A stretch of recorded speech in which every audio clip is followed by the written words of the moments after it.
I think it's really a valuable, and for any of you who have teenagers that are still listening, man, I'd have them watch this. I really would.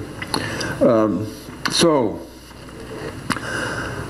let's move into what this is all about.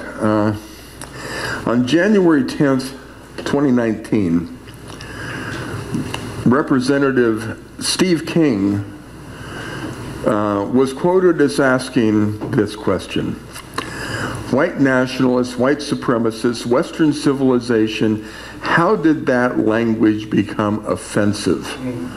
All right, and that was in House Resolution 141 this year.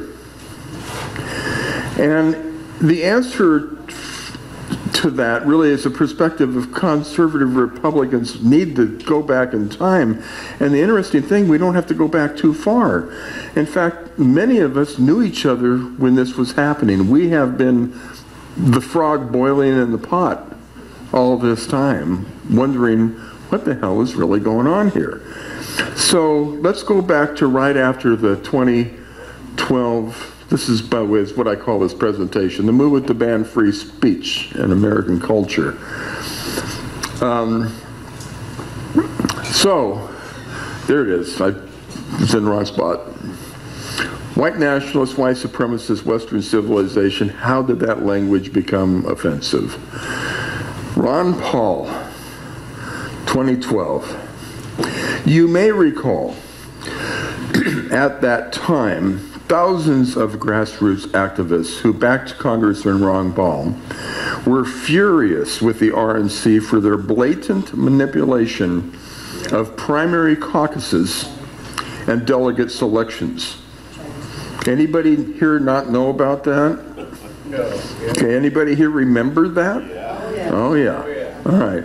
An example of what Diana Orrick called manipulation was the controversy at the Republican convention in 2012, where GOPe backers of nominee Mitt Romney raised the bar for how candidates could qualify to be on the convention ballot. Now, you remember that Ron Paul had won enough states. In fact, he had, what did he won? 2 over? Was it something like that? Remember they won 5 and he got 7, if I recall, to get on the ballot. So, you know, to qualify on the convention ballot in order to avoid any symbolic floor votes for Ron Paul. So this is what the RNC did. They changed the rules on the floor. They changed the rules that the presidential primary and caucus results did not determine the nominee, only delegate votes will. And this was on the tail of so many state conventions where the delegates were lost, where the votes were lost, where, you know, it was just dirty shenanigans, one after another. And it doesn't matter whether you liked him or not. It was the unfairness of our party, not the Democrats. It was our party, the party of the rule of law, right? Okay. So Congressman Paul, so let me back that up. So you see the rule change was that the presidential primary and caucus results did not determine the nominee, only delegate votes will. Congressman Paul had the necessary votes at the RNC convention, so the RNC changed the rules at the convention so that he could not make the threshold to be on the ballot. And this was after mysteriously losing dozens of delegates, several state conventions. The RNC stole the election and disenfranchised the grassroots memberships. Now, the outrage, I gotta take this stuff out. The outrage amongst grassroots Republicans resulted in thousands not voting for Romney. I should really say hundreds of thousands. It was an astounding number. It shook the foundation of the party. The ensuing revolt within the RNC caused them, the RNC, to create 2 resolutions on April 12, 2013. Now, the first resolution was that, you know, gee, I really should follow my clicks, right? So we've talked about that. So the first resolution had to do with Ron Paul. It really doesn't say much, but I just wanted to show you that it's an official, I scanned it, I wanted to put it up there. It just says that he's a great guy, he served with dignity and integrity, and that he served the country bravely in the military, and he had a great philosophy. If anybody wants these, I mean, whatever I have here tonight, if you just send me an email, I'll send you all this documentation. It's worthy of having, because it's the history of how we got here today. And then the other resolution is the one that really got to me, and this is very meaningful. So the other resolution was calling for the cooperation with the conservative grassroots movement, April 12, 2013. And I don't have all of them up here, but I want to read a few of these to you because it was a stunning admission of what was wrong. Whereas the conservative grassroots movement focuses on strict adherence to the Constitution and tax reform, has become now check this out, has become the fourth pillar of the conservative movement, along with fiscal defense and social services. So the Republican Party never had anything ever to do with our Constitution. They were not about backing our Constitution, ever. I've gone back and looked. History shows it. And history shows it, right. But this history caused them to have to retract because they were losing the base. There's less of them than there are us.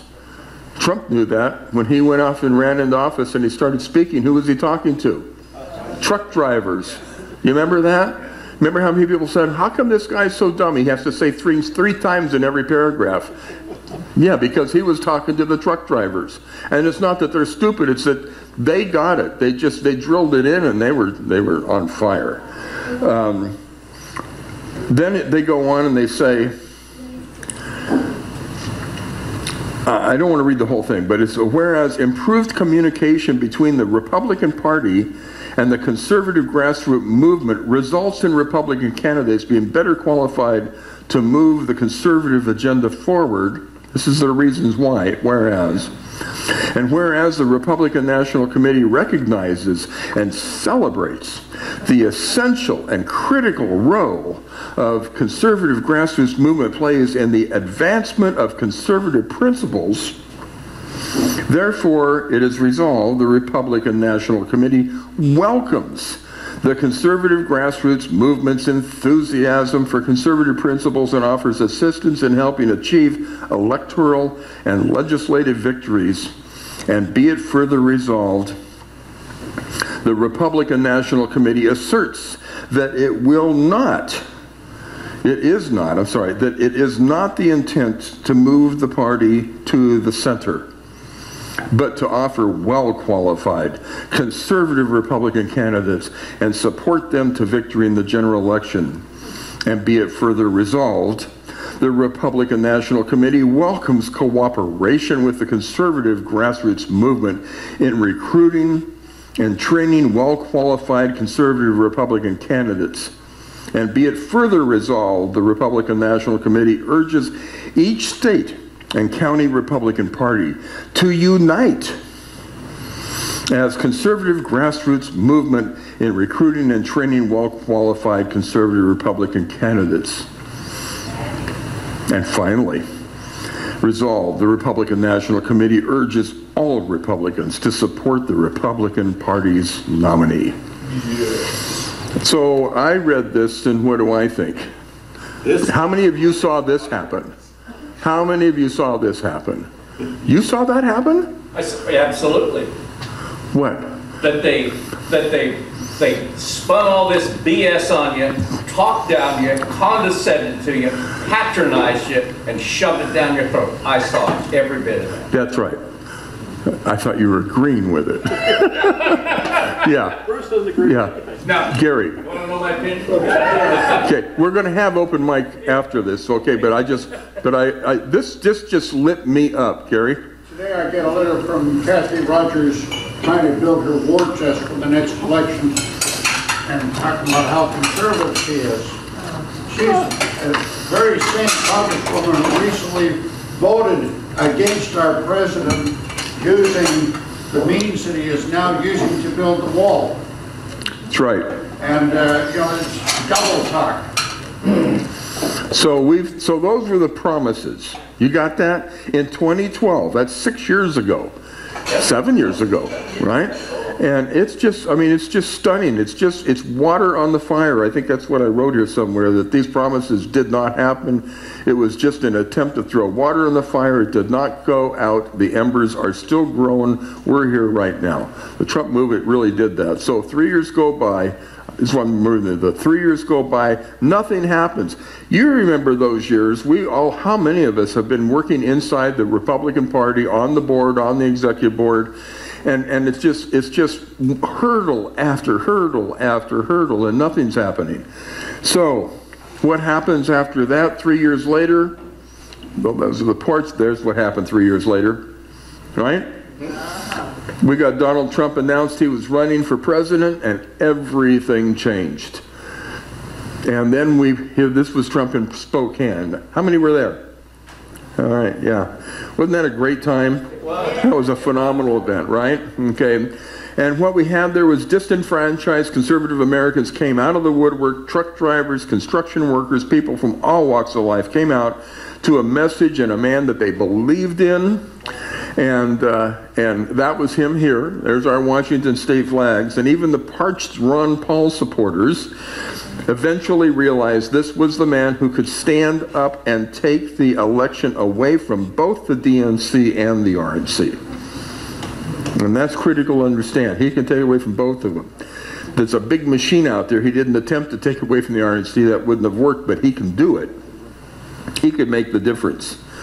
And then we look, this was Washington State's primary results to remember how this thing all happened. You'll recall that I think it was only just 3 days or so before we had the presidential primary that the WSRP got together, and they were trying to pick the delegates, you know, to go, and they shoved, they wouldn't take the Trump ones. And I have to share with you, because it was so fun. It was there's only been a few wins really for Cecily and I over this 10 years, and one of them was when Trump came down that escalator. She looked at me and she says, "Hey, we got to get involved." And she got on the phone, because she knows who to call, and she got the caucus results from as many of the friends that we had that had caucuses. And she was the one that pulled off all those lists where it said, you know, presidential preference, and all the people who wrote down there that they were undecided. And we put that together on a list. We put the robocall together. We had a person that's got a great voice do the call and just say, "Hey, if we noticed you didn't say who you're for. If you're for Donald Trump, call this 800 number. We're organizing for the convention." Well, what that resulted in was here in Spokane County, we wound up with more delegates for Donald Trump than all 38 other counties combined. All of them. It was amazing. That was quite a push at that time. But you know, that's what happened. But here's the results. Here's Washington State. And this isn't comparing it to, you know, the Democrats. I mean, the Democrats won the Washington State primary. But amongst all the Republicans, that's where it was. So Donald Trump won all the delegates 3 days after the WSRP voted him down. I mean, that's what I really want you to understand. The Republican Party has never been behind this guy. Never. And so that was it. And the three uncommitted, of course, those votes went to him at the national convention because he got all the delegates. So it's quite something to understand and to look back on this and to see what a magnificent run that was, what an experience we have all been through. This was at the RNC convention when he won the nomination. And we know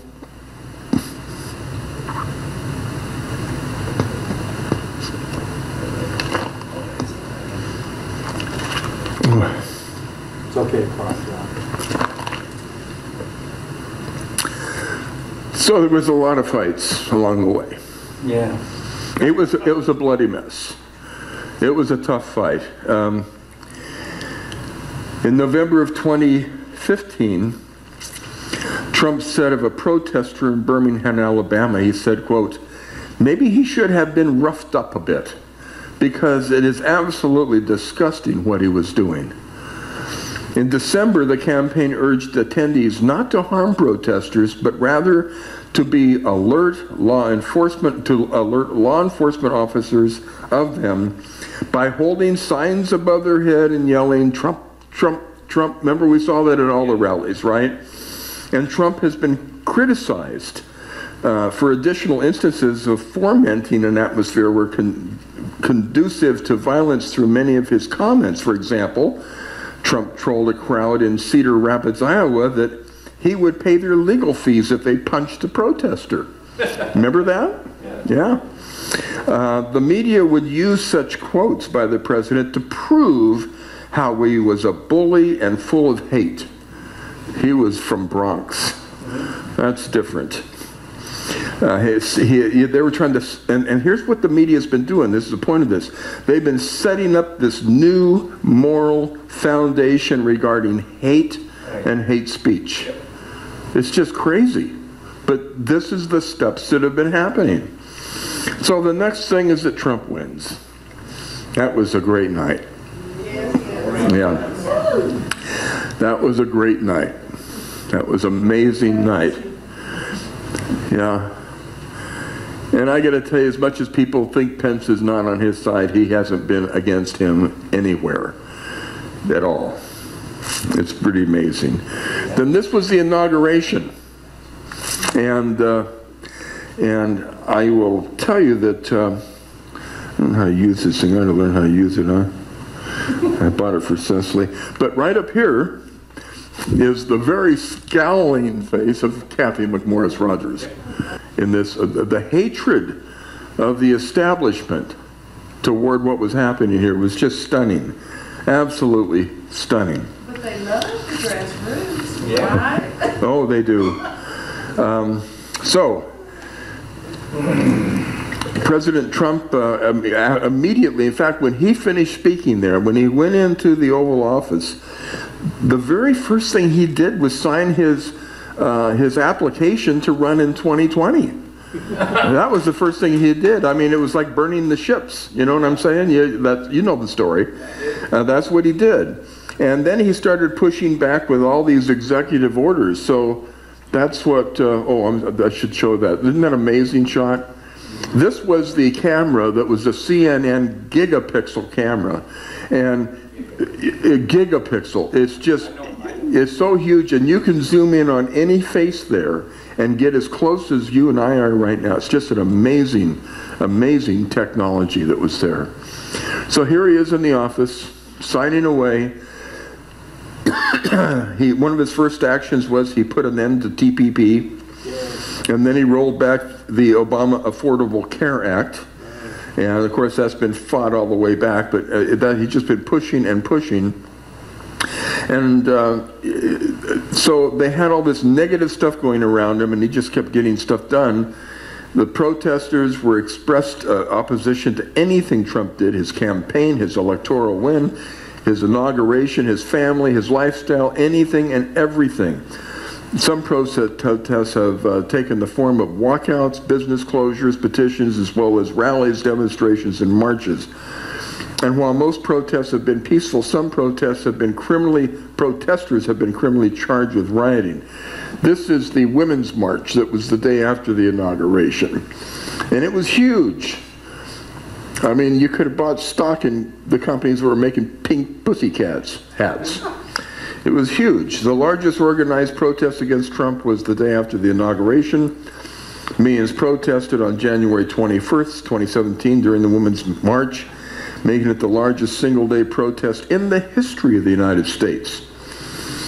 So as Trump's presidency moves along, every day more and more is being accomplished, but the deep state is becoming exposed. The Obama-Clinton machine is becoming exposed. The Clintons steal fake Russian collusion dossier is being questioned by those on the right as a ploy to undermine Trump's agenda for America, while the media was stirring up radical left-wing activists who continued harassing anyone publicly speaking for President Trump and our conservative values. Antifa. Where did they come from? More anti-fascists, known as Antifa, are those from the far left of the political spectrum. This is the political spectrum. I love this graphic. I got it off of your post on that Northwest, whatever it was. And it's interesting how revisionist history is so quick to change worldview. Just like the way Nazi and fascist, the words, were well known as politically radical left-leaning in any dictionary prior to 2009, they are magically now defined as radical alt-right today. That's, yeah, just look it up. It's wild to see that. In fact, there's a video, I didn't put it in here to show, but it looks 7 minutes long. In fact, I just discovered when working on this subject that the term alt-right is now attributed to Richard Spencer, and he was in the video tonight that we watched, the kind of clean-cut looking guy. He's an outspoken, self-proclaimed white nationalist, and that's not true. It wasn't him. Andrew Breitbart, who was Jewish, coined the term in 2005 for his alternative right-leaning news platform, Breitbart News. The alt-right, that's what it stood for, alternative right news, was those who wanted truthful reporting. It's ugly how liberals and progressive Republicans hold hands, lie, and do anything to support their goals. This is the Las Vegas protester. And when he was ejected from a rally in Las Vegas, Trump stated, quote, "I love the old days." You know, what they used to do to guys like that when they were in a place like this. They'd be carried out on a stretcher, folks, he added. I'd like to punch him in the face. So, you know, the anger growing on both sides, and that's Gavin McInnes that you saw in the movie tonight. Another friend of, he was the one who initially started Proud Boys, and when they got out of control, he left. He's not part of that group anymore, but that's, you know, Proud Boys started off as a group of proud guys, and they were willing to defend themselves and to make their points clear. So, with President Trump in office, and the mainstream media intentionally stirring the pot of hateful discontent, anger between the left and right continued to grow. So those on the left see what they wanted, growth of government and changing of America into a socialist country. They saw that that was going away. It was losing ground, while at the same time, those on the right were and are impatient and want to see all unconstitutional laws rolled back now. Impatience develops hotheads who are ready to fight, and some are looking for a fight. A perfect storm was brewing. When did that happen? Charlottesville. I hope you're following the timeline, seeing where we're going here, okay? Charlottesville was a come-to-Jesus moment for those who wished to fight. When I later interviewed a participant of the rally, James Alsop, he told me he was going to the rally as a scheduled speaker to speak on the topic of American nationalism. James was one of the introducers for candidate Trump at Everett, Washington rally, and the same day of our rally with Donald Trump here in Spokane. And I'm not going to go here into the story of Charlottesville. There's a lot of them out there, but it's good to know that what the Main Street media says about it is not all correct. Specifically, the way they incorrectly reported it on President Trump's remarks as to his take on it. So this is, that's a rough place to be.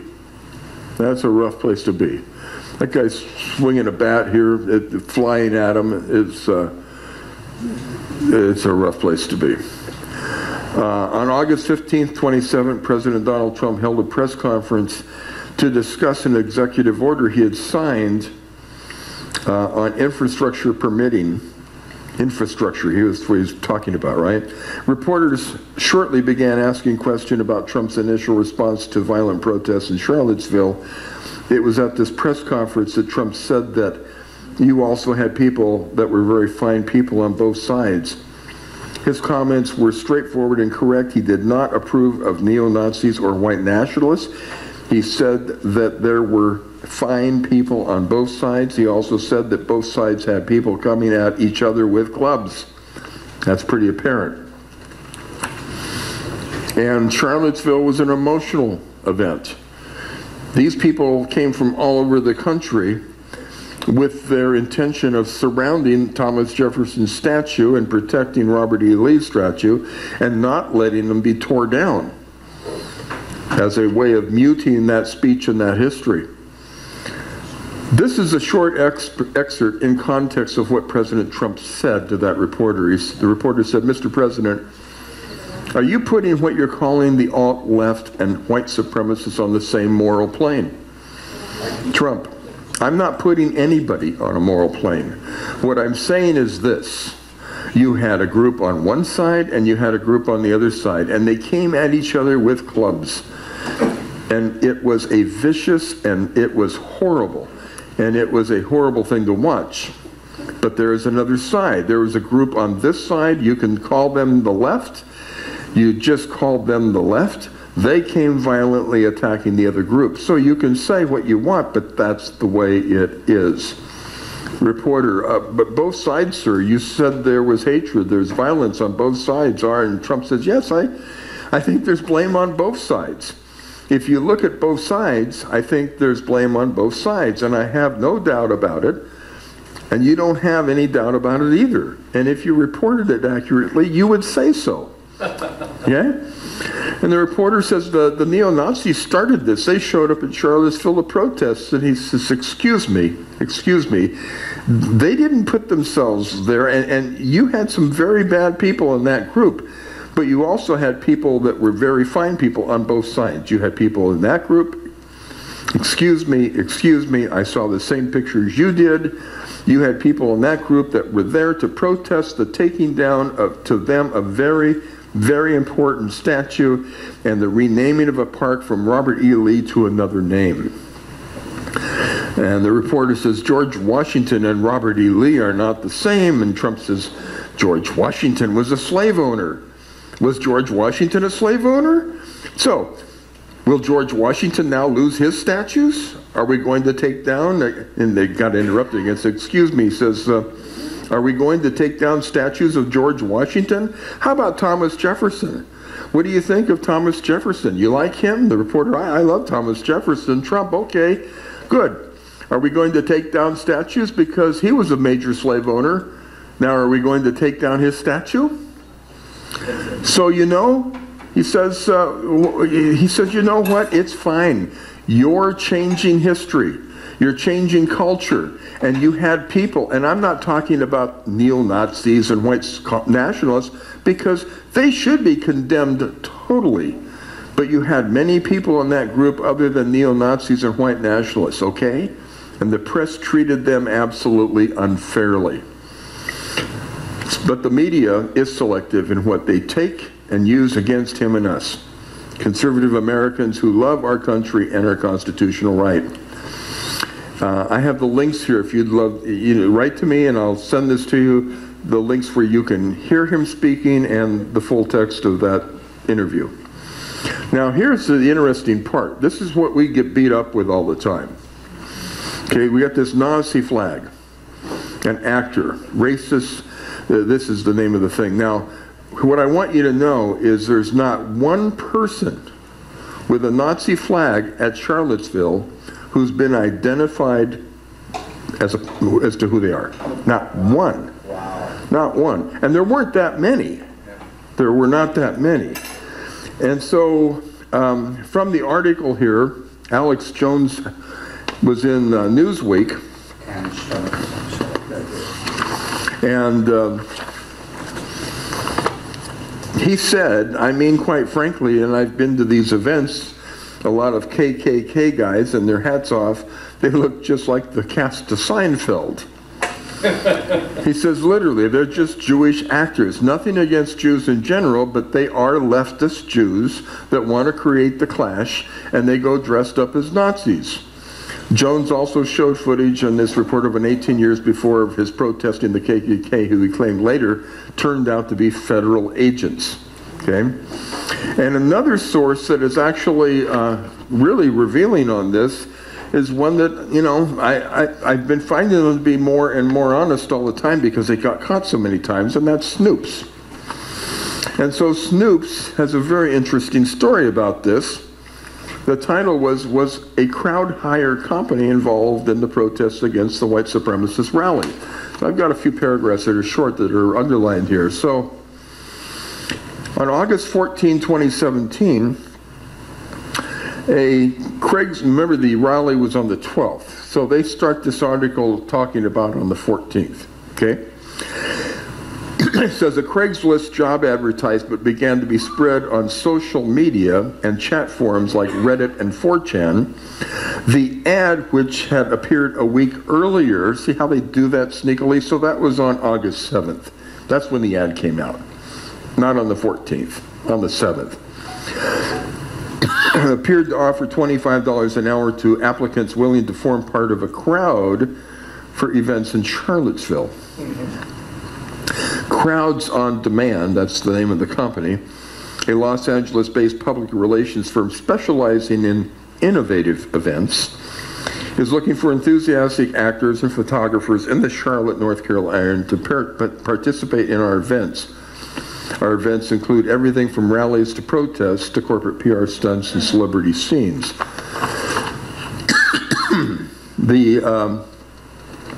The ad quickly led to speculation that Crowds on Demand was involved in providing actors to take part in the white supremacist rally in Charlottesville, which was just a few days later, right?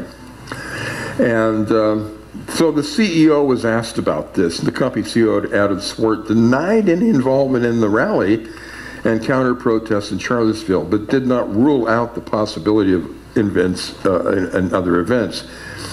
He said that we were not involved in any capacity with the recent tragic event in Charlottesville, Virginia. Our thoughts and prayers are with the families and those impacted by the violence. But when he was asked if the company would provide actors for protests against hate groups, Swart did not give a direct answer. And then it says, when asked whether the Crowds on Demand had been involved in the ad's temporary ad removal, because it was removed from the web, Swart declined to comment. And Indivisible Charlotte, the key thing here, Indivisible Charlotte, the main organizing group behind the Charlotte, North Carolina Vigil.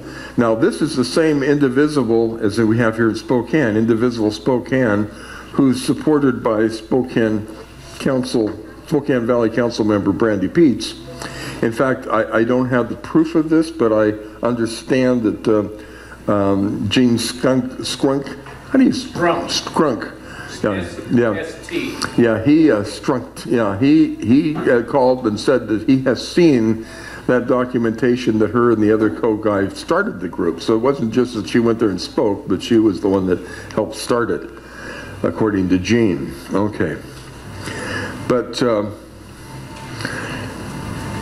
where does it say what I wanted to look for here? I'm going to spend all the time on this. Bottom line is that while Snoop says it's unclear who posted the ad, the chief executive officer of Crowds on Demand refused to comment on whether his company posted it. I mean, this is just as clear as you really can put it, okay? So the idea, when we see these issues like this, we had leftists there, sure we did, and we had the people there who were there to speak on American values, but these Nazis and people like that were inserted into the flow to cause the problem. And the biggest thing that really ties that to me as being truthful is the fact that out of all the activity there and out of all the interviews and all the police work, not one of them has been identified. Not one of them. I mean, how does that happen? Right? Okay. So, Let's remember the key trainings of Alinsky's socialist playbook is quoted and used by Obama's then White House Chief of Staff, Rahm Emanuel. He said, "You never want a serious crisis to go to waste. And what I mean by that is an opportunity to do things you think you could not do before." And he's done that well. Now, so what happened after that? And I mean right after that. Remember, that was August 12th.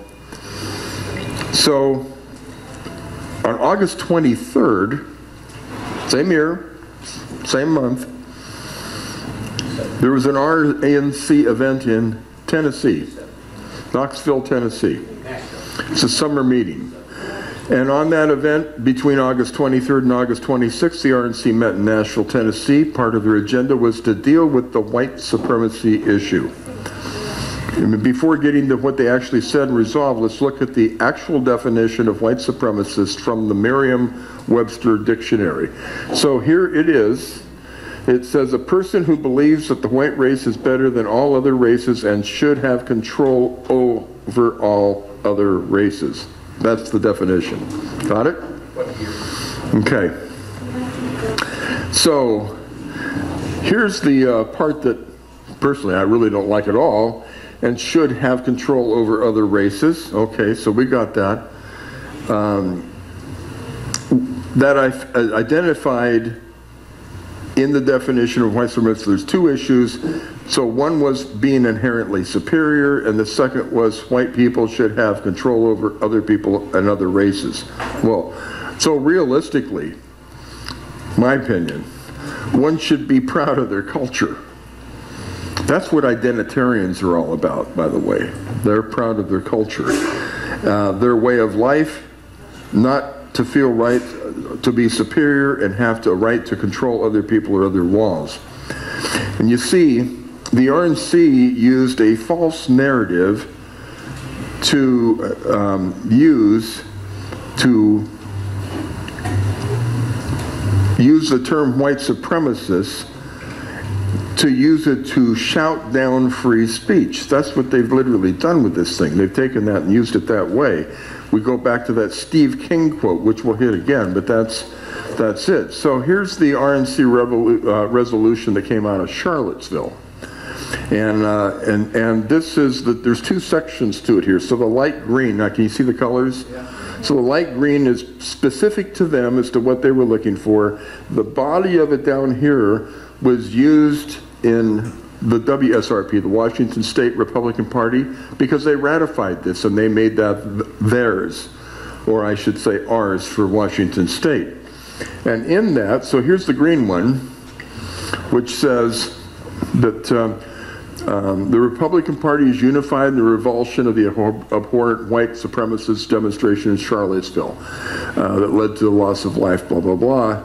And that whereas the racist belief of Nazis, KKK, white supremacists, and other like-minded groups is completely inconsistent with the Republican Party's platform that states, rightfully, all Americans stand equal before the law.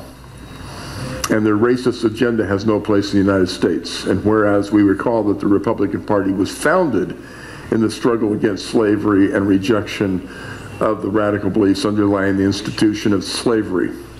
They really always make Lincoln sound so good, don't they? Yeah. And then when we move over here, this is the part, and I won't read it here because this is the WSRP resolution that we have. And so here's what that looks like. This is in the WSRP resolution, condemning the violence of white supremacists demonstrating in Charlottesville, okay? And whereas the Republican Party led the fight to assure all human beings have equal standing before the law and not be judged by the merit and not on the color of skin. Okay, got that. And whereas the struggle to affirm equal and moral status and continues with the Republican Party today, especially these times of racial tension, a lot of this is just almost, it's like boilerplate gaga to me. It just really is. So committed to equal opportunity and to helping to bring forth a more perfect union among people of the United States. Now we get to the resolutions. Those are all the whereases. So the resolution is that again, resolved that the Republican Party continues historical struggle for individual rights and empowerment and rejects intolerance, racism, racist prejudice. Resolved that the view that the color of one's skin determined should not be determined one's standing, rights, opportunities, duties, and others is not consistent with the philosophy of the Republican Party. I mean, these are all, like I said, blah, blah. Now, here's the one that's the bad one. The bad one is at the end. It's left right there, and you're just like going, where did that come from? And it reads that we resolve that we urge swift and certain justice be meted out to domestic terrorists and the groups aiding and abetting through the propagation of hateful ideology, whether in Charlottesville or elsewhere. So let's really look at what that says. We urge swift and certain justice to be meted out to domestic terrorists. And what this implies is anyone thought of as having beliefs supporting Nazis, KKK, or white supremacists is to be considered as a domestic terrorist. Now, the term domestic terrorist comes straight from the 2001 Patriot Act. From the Constitutional Rights Foundation, the Patriot Act defines domestic terrorism as activities within the United States that involve acts dangerous to human life that appear to be intended. Item 1, to intimidate or coerce a civilian population. Number 2, to influence the policy of a government by intimidation or coercion. Or number 3, to affect the conduct of a government by mass destruction, assassination, or kidnapping. Now, understand that that's the demerits, just that first line. And look at this. We urge swift and certain justice be meted. Justice based on what? What are we really looking at? What is it based on? It's that a person is deemed, not judged, not with a jury, not with any evidence, or just deemed to be that way, a white supremacist. That's amazing, okay? And there's more though. So the groups, here's the second line, and the groups aiding and abetting through the propagation of hateful ideology. So Northwest Grassroots, this group, aided and abetted an American citizen, a deemed white supremacist, James Alsop, 23-year-old, by the RNC. They're the ones that said that he's a bad guy. The young man who introduced candidate Trump at the Everett rally in 2015. Was James charged with the crime? No. But since the RNC in his resolution found him guilty, he was labeled lynched, and we were too, simply for allowing and encouraging him to come out in public to a meeting and express his experience. And for that action, Cecily, then chair of the Republican Party, was also labeled lynched in the media as a white supremacist and intimidated under duress to resign her position. So, I ask the question, who benefits from this? That's really where you have to go to find out where the end result is. Who benefits from that? The establishment. The establishment does, that's right, because they stop, well, with her, they stopped a lot of good things from happening. Yeah. Okay. She almost admitted to being that, and that was wrong on Cecily. Well, it was, but she had, I mean, what the calls that she got from Freddie Simpson were pretty blatant. And they threw this at her. Nobody'd seen this. Have you ever seen this? No. No. They emailed it to her and said that she had done this, and she needed to resign. Now, I had a lot of problems with that. She had, yeah. Already sent some this back. But here's the, there's other parts to this, though, that are really good that you need to understand, though. The other part that comes in here is that the groups aiding and abetting also goes through other terms. Besides domestic terrorist, you can be called a belligerent, you can be called an enemy combatant. Those are terms that come out of the NDAA. So it's an incredible slippery slope, and there's no way out of it at this point. With the implications of Section 1021 and 1022 of the National Defense Authorization Act, which, like the 2001 Patriot Act, is ratified by Congress every few years, provides special laws and supersedes a U.S. citizen's constitutional rights, including being arrested or detained without due process. That's what they threatened her with. So there Cecily was. She'd be called a racist, a white supremacist, and a domestic terrorist because she allowed a U.S. citizen to floor her with a microphone to defend his position. And to make the problem worse, with these implications, we now know that we just don't have if you're a Republican, you don't have those First Amendment rights. If you're in leadership, you don't have them. Now,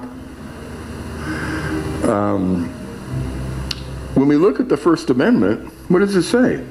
Congress shall make no law respecting an establishment of religion or prohibiting the free exercise thereof or abridging the freedom of speech or the press or the right of the people to peacefully assemble and to petition the government for a redress of grievances. Now let's look at Stephen King's question again. White nationalists, white supremacists, Western civilization, how did that language become offensive? And we look at the House resolution that comes from that, and we notice that underneath it there's some added content that came from our friends at the Federal Bureau of Investigation. This is the second paragraph. The first whereas is that the 2006 Federal Bureau of Intelligence assessment defined a white supremacist as follows. We read Merriam-Webster, remember that? Okay. So white supremacists believe that the white race is superior to all other races and was created to rule them. They view non-whites as subhuman and usually refer to them in derogatory terms. Does anybody here think that way? No. Do you think Cecily thinks that way? You know, and this was the rule that came out. This was the House Resolution 141, January 10th, 2019. I mean, this is crazy stuff. So this is where we're at, and this is the one that Kathy got behind this one and agreed with this thing. So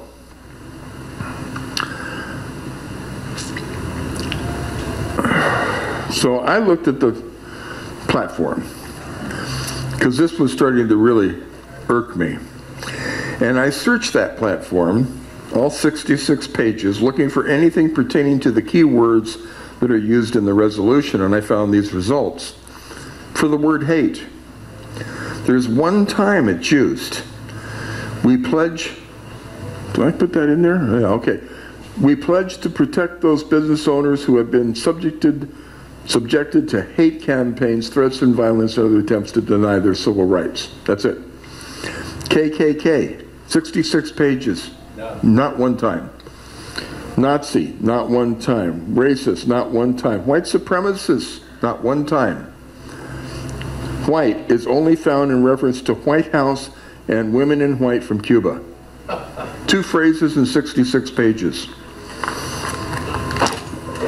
It seems to me that our political parties make unconstitutional rules. So my question really started to get to me is, can the RNC make such rules? So a few weeks ago, I was in a meeting with the past chair from 2012 when I was a district leader on the board, and we were talking of some of the issues that I had presented to you, specifically, how was it that the RNC could create and enforce unconstitutional rules? And he answered, the RNC is not an elected board. They do not take an oath of office to protect and defend our Constitution. And they don't. There's nothing in their membership that says anything about that at all. Nothing whatsoever. And remember that in the resolution that they put out for Ron Paul and the grassroots movement, they recognize that constitutional values should be the 4th pillar of the party, because they didn't have that before. They had nothing in there at all about our Constitution. Nothing. Is that crazy? I mean, that really hit me over the head. So the RNC he's a not elected board, and so like I said, I was stunned. I said, I don't understand. It does not make sense. Why would they not be protectors and defenders of the Constitution? And he replied that the RNC is a club. They are not elected. They did not take an oath. They can make rules they feel are in the best interests of their club, and they can remove members of their club by the rules. That was what happened to Cecily. There it is. So, to me, the Republican Party is not the protector of our Constitution. They make rules that allow for all the bad things we see in Congress, like lobbyists, money for votes. Those are all things and yet the people that we elect to go to Congress, every time they're elected, they take an oath to protect and defend the Constitution, but that to them comes under the banner of the leadership of the Republican National Committee. And the Republican National Committee has nothing, they don't care about that. They care about their agenda moving forward. and the big bulk of that is to make money so that they can spend money on the candidates that they want to promote. And that money comes from providing lobbyists with the votes that they want to have to keep the round table. All the things we were hearing in the movie. The big money in the movie. So this is how the Republican Party, working in unification with the Democrat Party, has contrived to make anyone they deem to be a white supremacist or a person that uses hate speech or part of their movement to ban free speech, American culture, and put citizens at risk of losing their constitutional rights. And I just say thank God we have President Trump in the White House. So a couple of closing thoughts. And that is that the ACLU is not a typical source for constitutionalists, but they detail how a person can simply be in the wrong place, part of our First Amendment, the right to assemble, that became an event called a riot, and now you are labeled a domestic terrorist, and that's from them, that's their sourcing.